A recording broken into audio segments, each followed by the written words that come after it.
Hello my dear friends, you're on the Military Summary channel, and today we will discuss the situation in Ukraine on the 23rd of September of 2023. Today we have a lot of very interesting updates, so let's start. And according to the small tradition that the Ministry of Defense of Russian Federation created, another week passed since the beginning of the special military operation, and today the Ministry of Defense provided us numbers. They summarized the total losses of the Ukrainians during the week. And if you remember the previous time we discussed, I told you that something tells me that the Ukrainians took a decision to stop any movements, any offensive operation, or the Ukrainians have improved their tactical characteristic of their army, because the level of losses 2 weeks ago was less in comparison with the level of losses that we saw 3 weeks ago. And if you remember, I told you that we need another week to understand whether it's like a real reduction of losses, or maybe the Ukrainians have improved their tactical skills and currently they found a solution how to save their people and to how achieve a success. We got the numbers and today we were going to discuss them, but today I would like to discuss the entire situation not as we do this usually, because first of all I would like to remind you that recently Zelensky, the president of Ukraine, gave like an interview where he told to the Western press that the Ukrainians are going to capture 3 cities before the end of the year. He didn't give us the titles of the cities, but obviously he was talking about 3 cities, and the first city is Tokmak. The city is like the aim and the main purpose of the Western countries. They forced Zelensky to capture the city.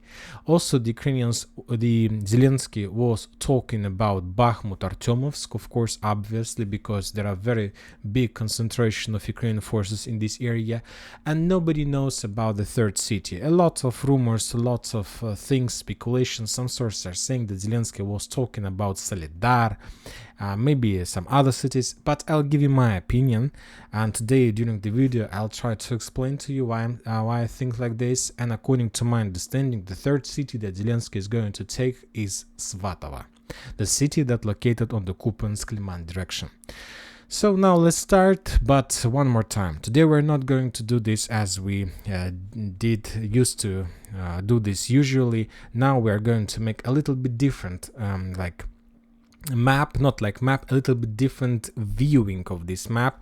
And you know that every time we watch this map, watch this area, I have a feeling that we always look at this map from Russian point of view, not because of like supporting the Russian, no, just from Russian point of view. I believe that when Russian generals looks at map at Ukraine, obviously they see this picture, like the Crimea, the red territory on the right and the bottom, yellow color on the top and the left, and so on. But the question is, I try to ask myself, and we used to this situation, we got used to this situation, we are familiar with this map, we're familiar with this angle of point of view. But I today ask myself how the Western countries, how the NATO officers, how the Ukrainians look at this map. What do they see when they see the same lines? Whether they see the same or they have another point of view of the situation. And I took a decision to, when talking about 3 cities, about the Ministry of Defense report, I took a decision to watch and to look at this map from another angle, trying to understand how, let's say, NATO officer like Mark Milley see this entire situation on the combat lines. And for these purposes today, I would like to rotate the map in different angle, let's say from Western perspective, from NATO perspective. And this is exactly how the Western countries, NATO countries, and Mark Milley himself see the situation in Ukraine. And currently we can say that there are 2 arcs, the, let's say, Donbas arc that started from Kupiansk area, goes to Bakhmut, Solidar, Donetsk, Artyomovsk, South Donetsk direction, Zaporozhye area, and ends at the Kurachovo water reservoir or Energodar. And there is and the second arc is Kherson arc. This is Kherson arc that starts at Energodar and finish at Kinburn Spit. And first we're going to start with, of course, Kherson arc. As you can see, according to this situation, the Russians continue attacking and bombing the central part of Kherson arc. The Kherson arc can be split into 3 parts: the right arc, let's talk from this point of view. We'll use right, left, top, down, not like the west, south, not to make you confused. So there is a right part of the arc that starts at Kinburn-Spit and ends at Kherson, the central part from Kherson to, let's say, Novokakhovka, and the left left part of the arc from Novokakhovka to Energodar. And currently we see that Ukrainians, that the Russians attack and bomb heavily the central part of arc. Today the Russians made significant number of air bombings in this area with guided bombs, significant number of FAB-500 and 250 and 1500 were used. The Ukrainians had significant number of losses as usually during all these bombings, and the question I have, what is the purpose of the Russians, why they're attacking the central part of Kherson arc? Because if you ask my opinion, if I was a NATO officer and if I if I look at this map, I would like to do one thing with this map. I will show you. If I was a NATO officer, I would do the following. I would try to color this territory into yellow color, because from this perspective I see this is the only optional movement and deployment and development of Ukraine offensive operation in this direction. I don't see the Ukrainians crossing Dnieper River and taking control over Kazachye Lagery, over Novokakhovka, Kakhovka, so over all these settlements that located on the Russian side. I see the only possible attack from the Ukrainian side in direction of Kinburn-Spit. And the thing is that if the Ukrainians even are able to cross the river under very heavy bombings and artillery strikes from the Russian side, anyway, every single supply road that Ukrainians gonna have in this direction will be under complete Russian fire, with air bombings, with artillery strikes, and there are no chances to keep their foothold on the Russian bank of Dnieper River, because they don't have secured a supplied foothold. But when talking about Kinburn-Spit, from this area, we see that Ukrainians, they have the same chances to implement and to complete this operation, to cross not Dnieper River, but probably the Black Sea, and to establish control over this territory. And the most important, by this attack, the Ukrainians do have possibilities to secure this part of Kinburn-Spit. Of course, we can't say about 100% security, but anyway, with this, they will be able to establish a normal and safe supply road and to support their forces in this area. When talking about the central part, they don't have such chances. And maybe this is the reason why they have concentrated their forces in the vicinity of Dacha, Antonov Bridge, Kherson, central Kherson arc, because they don't want to show the Russians their main plans. And currently the Russians, they need to calculate and they need to count two possible directions: the left from this perspective, from this angle, Kherson arc direction, and right. When talking about my understanding, the Ukrainians are going to attack in the direction of Kinburn-Spit. The Minister of Defense of Russian Federation reported that as a result of clashes during the previous week, the Ukrainians lost around 445 soldiers, significant number. But the thing is that a week ago, the Russians reported that Ukrainians lost 360, and 2 weeks ago, the Ukrainians lost 355. So as you can see, according to the numbers, the level of losses of the Ukrainian forces have been increased. Not became less, but increased. And this is the only direction of clashes of combat activity of both sides where, according to the Ministry of Defense, the level of loss of the Ukrainians increased.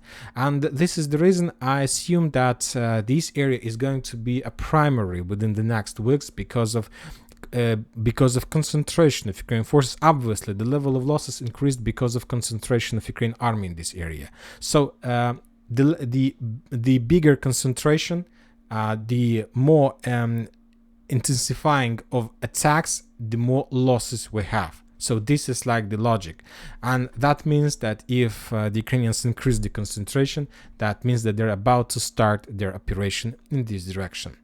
Now we're moving further to Zaporozhye area, and first we're going to start with Orekhov, and we're going to take a look at this area for battle for Robotyne and Verbova, not from our normal point of angle of view. Today we're going to try to take a look at this area from the Ukrainian side, from the NATO officers. How do they see this operation, what kind of problems they faced, and so on.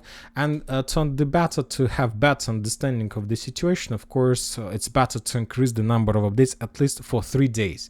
This will give us the feeling and understanding of the main Ukrainian directions. And according to these geolocated videos, we see that Ukrainians currently try to attack in 2 directions. The first area of concentration of their forces is located on the west, or let's say from this perspective, on the right from Verbova. And from this direction, according to geolocations, according to icons, we see that Ukrainians are trying to attack, in top direction, on the right of Verbova, trying to bypass the settlement. From global perspective, the Ukrainians are attacking in direction of Очеретовate, in the fields between Pshenichna, Verbova, Очеретовate, with the purpose to encircle the settlement and to cut the settlement from the main supply roads that goes from Очеретовate, Romanovska, Verbova. And the second area of Ukrainian concentration is, as usual, in the vicinity of Robotyne. Now let's remove the unnecessary updates. We'll keep just these updates of today. Today the Ukrainians had significant number of losses in front of the settlement. They continue concentrating their forces. Some Ukrainian sources reported that the Ukrainians, at least from Ministry of Defense, not like Telegram channels or something like this, but the Ministry of Defense of Ukraine reported that Ukrainians managed to penetrate the Russians' defense belt in Verbova, to bypass this defense line and to achieve significant progress. The Russians reported that those were fake news. The Ukrainians haven't even entered Verbova. They're still in the vicinity of the settlement. Maybe the Minister of Defense of Ukraine was talking about the fields that they managed to bypass further to the top of these angle points of view, and to establish some positions on top of Verbova from this point of view. When talking about Robotyne, the Ukrainians also intensify their actions. Currently, they publish significant number of different videos from the supply roads that goes in direction of Novoprokopovka, Verbova. As a result of those FPV drone strikes, the Russians lost some number of armored vehicles, some infantry were killed or probably wounded.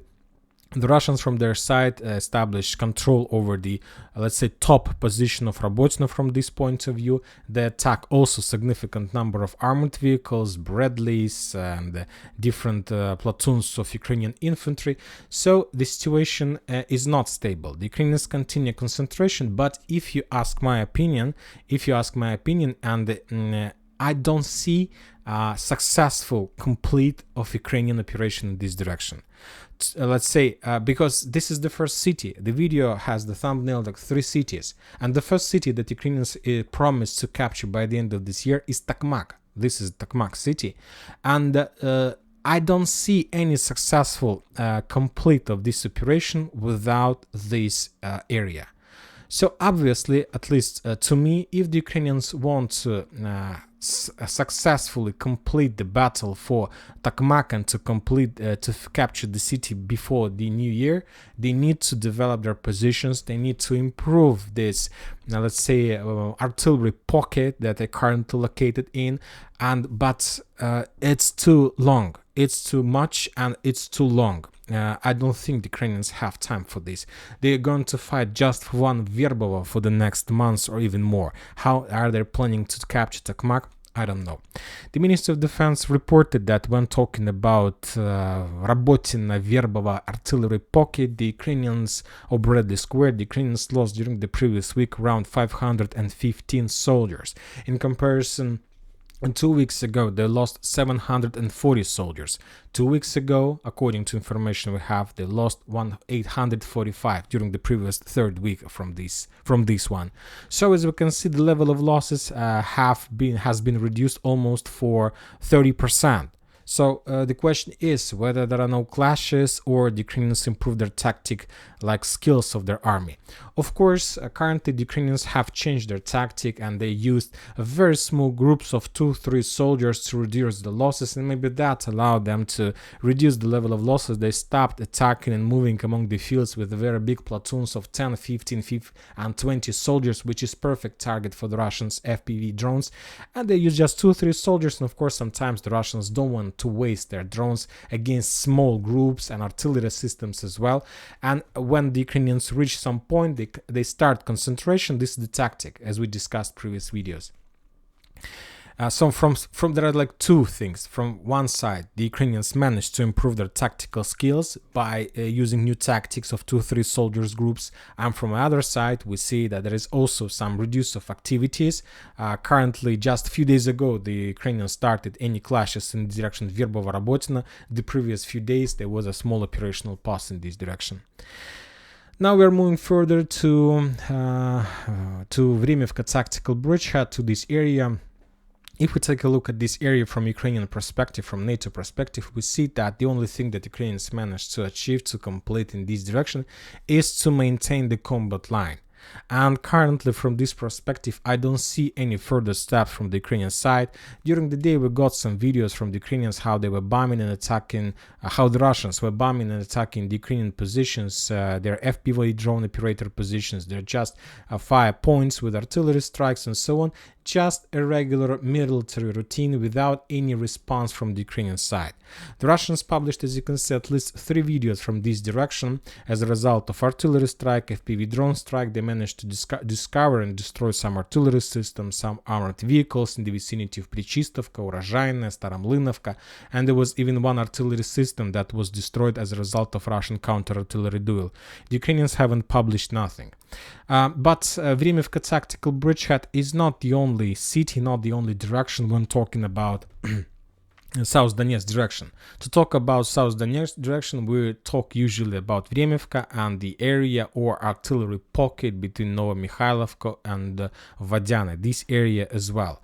And of course, we need to include updates about this territory as well. But for these purposes, one more time, probably we need to increase the number of updates since the 1st of September, at least from this number.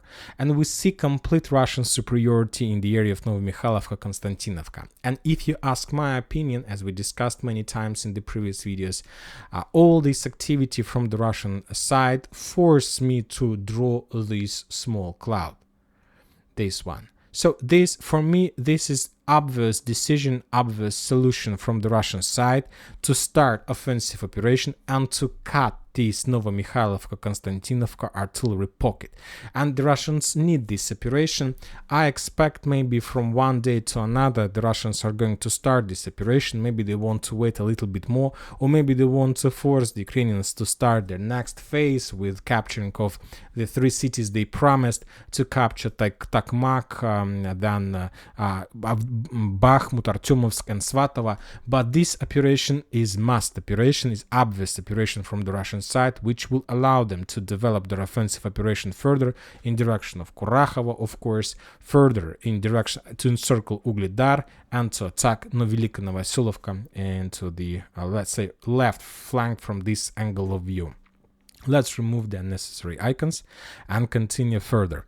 Now, from the same perspective, we are moving to Avdiivka direction. According to configuration of this area, obviously this should be already operational or encirclement or even a cauldron, because the neck of this salient artillery pocket is too low, is not so wide, it's very slow, very small. But for some reason the Ukrainians still control this territory. For some reason the Ukrainians still have possibilities to supply and support Avdiivka. And for me, to tell the truth, this is something like a secret. How the Ukrainians still control Avdiivka when they have so small neck, so small small way to supply and support their forces inside the settlement. The Russians continue bombing and attacking this area with guided bombs, with FAB-500, significant number of explosions. The Ukrainians are completely suppressed in this area. They don't have possibilities to counterattack. They don't have possibilities to to make any clashes from Avdiivka, because if they do something from Avdiivka, they will discover their own positions. But as I understand, the Ukrainians are going to fight for this city probably to the last Ukrainian, because this is the last argument they have to control Donetsk and to create very bad things and to do very bad things to the capital of DPR. Now we're moving further to Bakhmut, probably the most important area, and it's very important to understand the situation in this direction from this perspective, from this angle of view, because this situation explains a lot. And what is the most important from this about this area? The thing is that according to geolocations and according to information we have, those days the Ukrainians mainly were focused in this triangle. And why I'm saying triangle? Because I'm trying to see this area from perspective of the railways, and currently when talking about this area, railways is the most important part of any operation, either the Russian or Ukrainian offensive or defensive. And according to information we have, and as a result of fierce clashes and previous Ukrainian offensive operation that probably hasn't finished yet, but anyway, the Ukrainians during the previous day managed to almost completely clear this triangle, the area that located between three railways, Bakhmut to this not Konstantinovka to Kramatorsk railway station, Bakhmut, let's say Mayorsk, Konstantinovka. And the Ukrainians, as a result of very bloody clashes, have forced the Russians to step back from this area. There was very fierce clashes in Artyomovsk, in Andreevka, Klishchevka, and as a result of those clashes, the Russians were forced to step back. But not every single city was retaken by the Ukrainians. There are at least still 3 settlements that Ukrainians need to capture or to force the Russians to step back, and we're talking about Kurdyumovka, we're talking about Azaryanovka, and we're talking about, of course, the part of Bakhmut that located on the Ukrainian side of these railways. And this is an important operation because the Ukrainians need to secure this area. They need, because railways always, since the beginning of the special military operation, as the rivers, were one of the most difficult barrier for offensive forces. And if you are able to bypass railways, you are doing a lot of job for further developments and so on. And the Ukrainians understand that if they want to continue their offensive operation in Tokmak, in Zaporozhye or Svatova direction the next year, this year they need to force the Russians to step back from this side of railways, to reinforce, increase the defense line, and to try to hold this area as long as possible.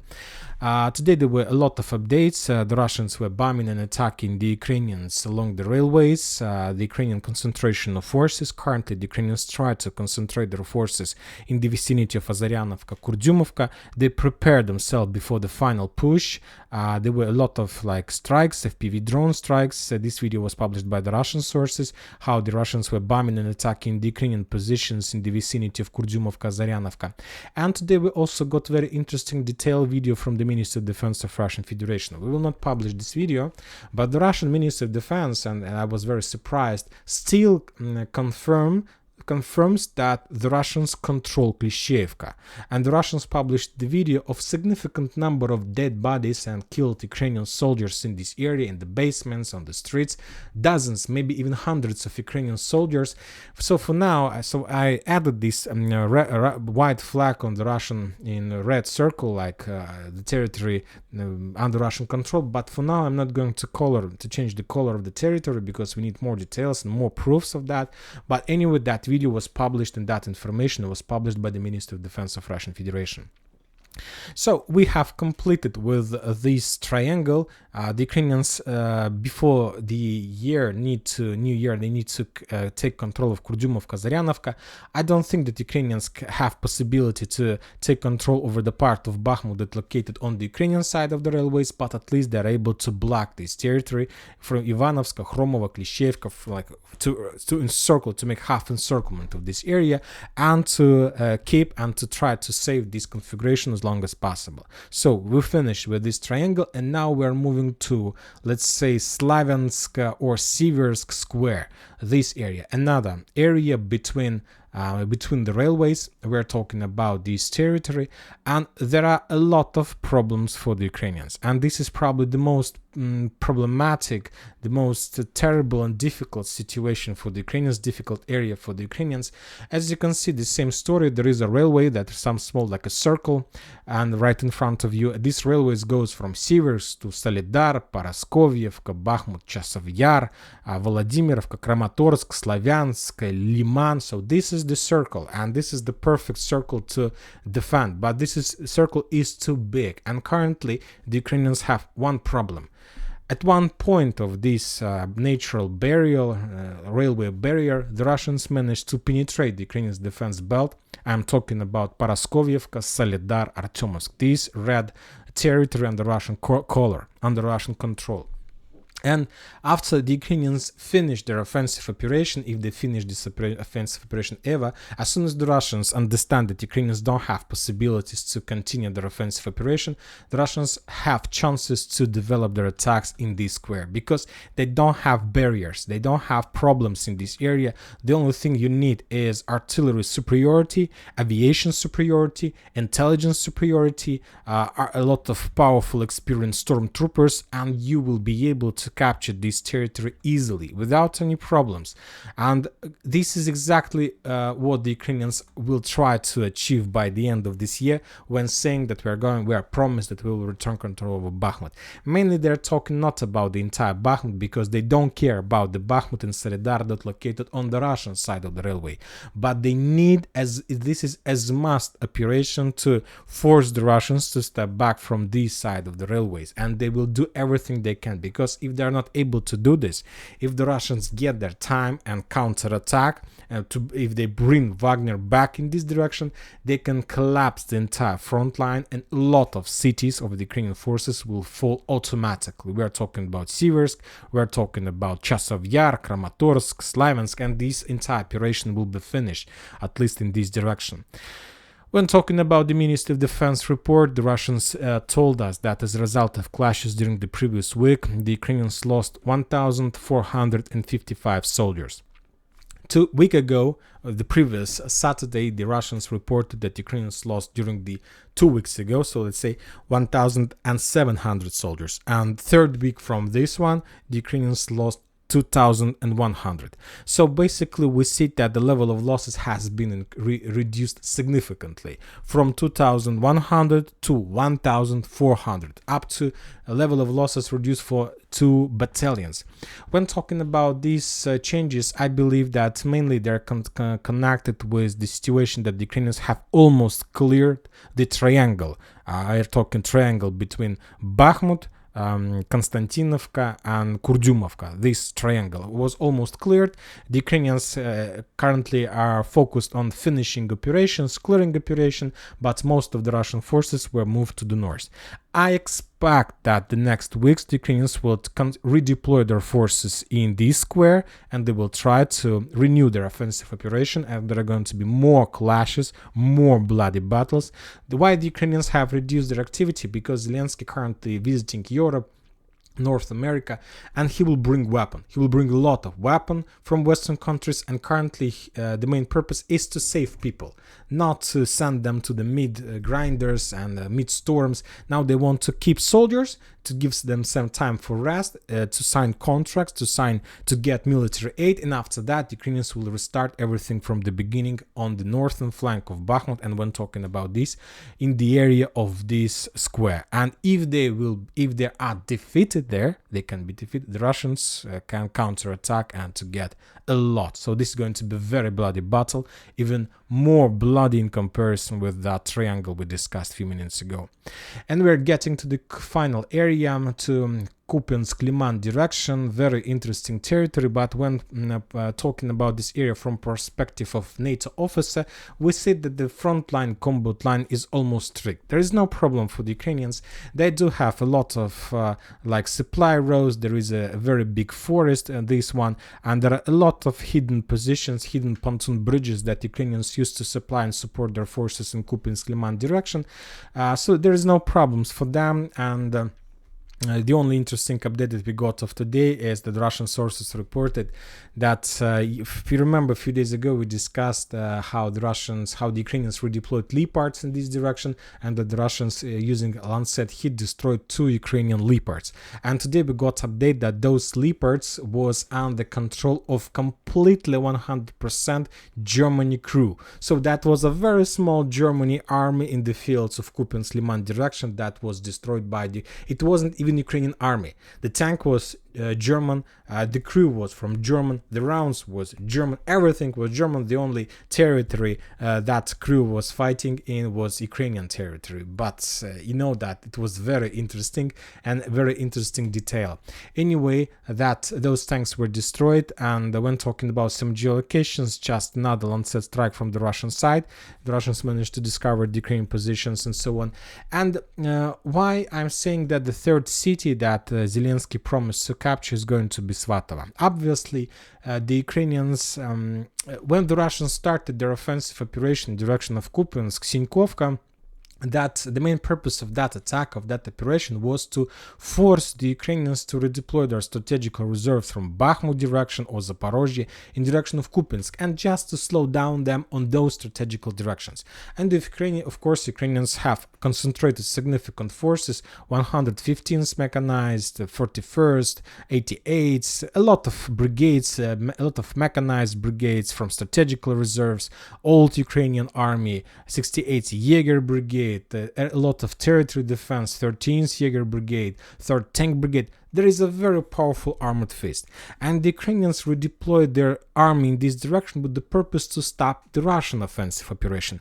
But basically, they have concentrated such a big army, so currently they are ready to attack further in direction of Svatova, their primary target that they wanted to capture since the end of the previous year. And obviously they will attack in this direction, and this operation is going to take place in the late middle autumn campaign and the beginning of winter campaign, and only after that the Russians will be able to counterattack. We are going to see this operation. Obviously, as I understand, the current clashes that the Russians are trying to implement in the vicinity of Novoyegorovka is just the operation it's like pre-Ukrainian counter-offensive operation. So they just maintain the gray zone and try to get as close as possible to the Ukrainians, so to be ready when the Ukrainians start. They will anyway meet the Ukrainians on their side, but before that, it's of course much better to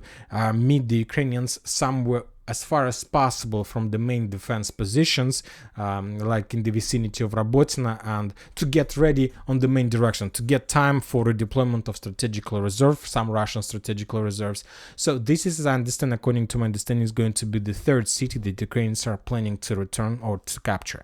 And when talking about the losses, for example, when talking about Kupiansk, the Ministry of Defense reported that during that week, the Ukrainians lost 250 soldiers. 2 weeks ago, for the second week from this one, the Ukrainians lost 400. And third week from this one, the Ukrainians lost 425. From this perspective, we see that the level of losses have been reduced almost twice. But when talking about Liman direction, for the previous week, the Ukrainians lost 435. The second week from this one, 400, and third one, 450. So we see, when talking about Liman direction, the level of losses is the same, no changes. And we understand that a lot of brigades were also concentrated in Kremenaya Forest, and mainly the 12th Azov Brigade, and the Ukrainians, maybe we see that no changes, and probably the main attack is going to take place from Serebryanka Forest, as the area where the Ukrainians can have have possibility to hide their forces and to concentrate attack in direction first of Kremenaya and then maybe in some other direction. So I expect the intensifying of actions, at least on Kupiansk direction, in the vicinity of Solidar, Paraskovivka, and of course the further offensive operation in direction of Takmak. From the Russian side, I expect just one operation, and I'm talking about the Novomikhailivka, Konstantinovka salient. And of course, when talking about Kherson area, possibly there are going to be some attempts to capture Kinburn speed from the Ukrainian side, if there of course have possibility. And the only evidence of upcoming this operation is the concentration of aviation bombing along the Dnieper River from the Russian side. And that's it for today. Military Summary channel reminds you, we condemn any violence in the world. Thank you for your watching. Subscribe to my channel, put your likes, join my Patreon, and have a good day. Bye bye.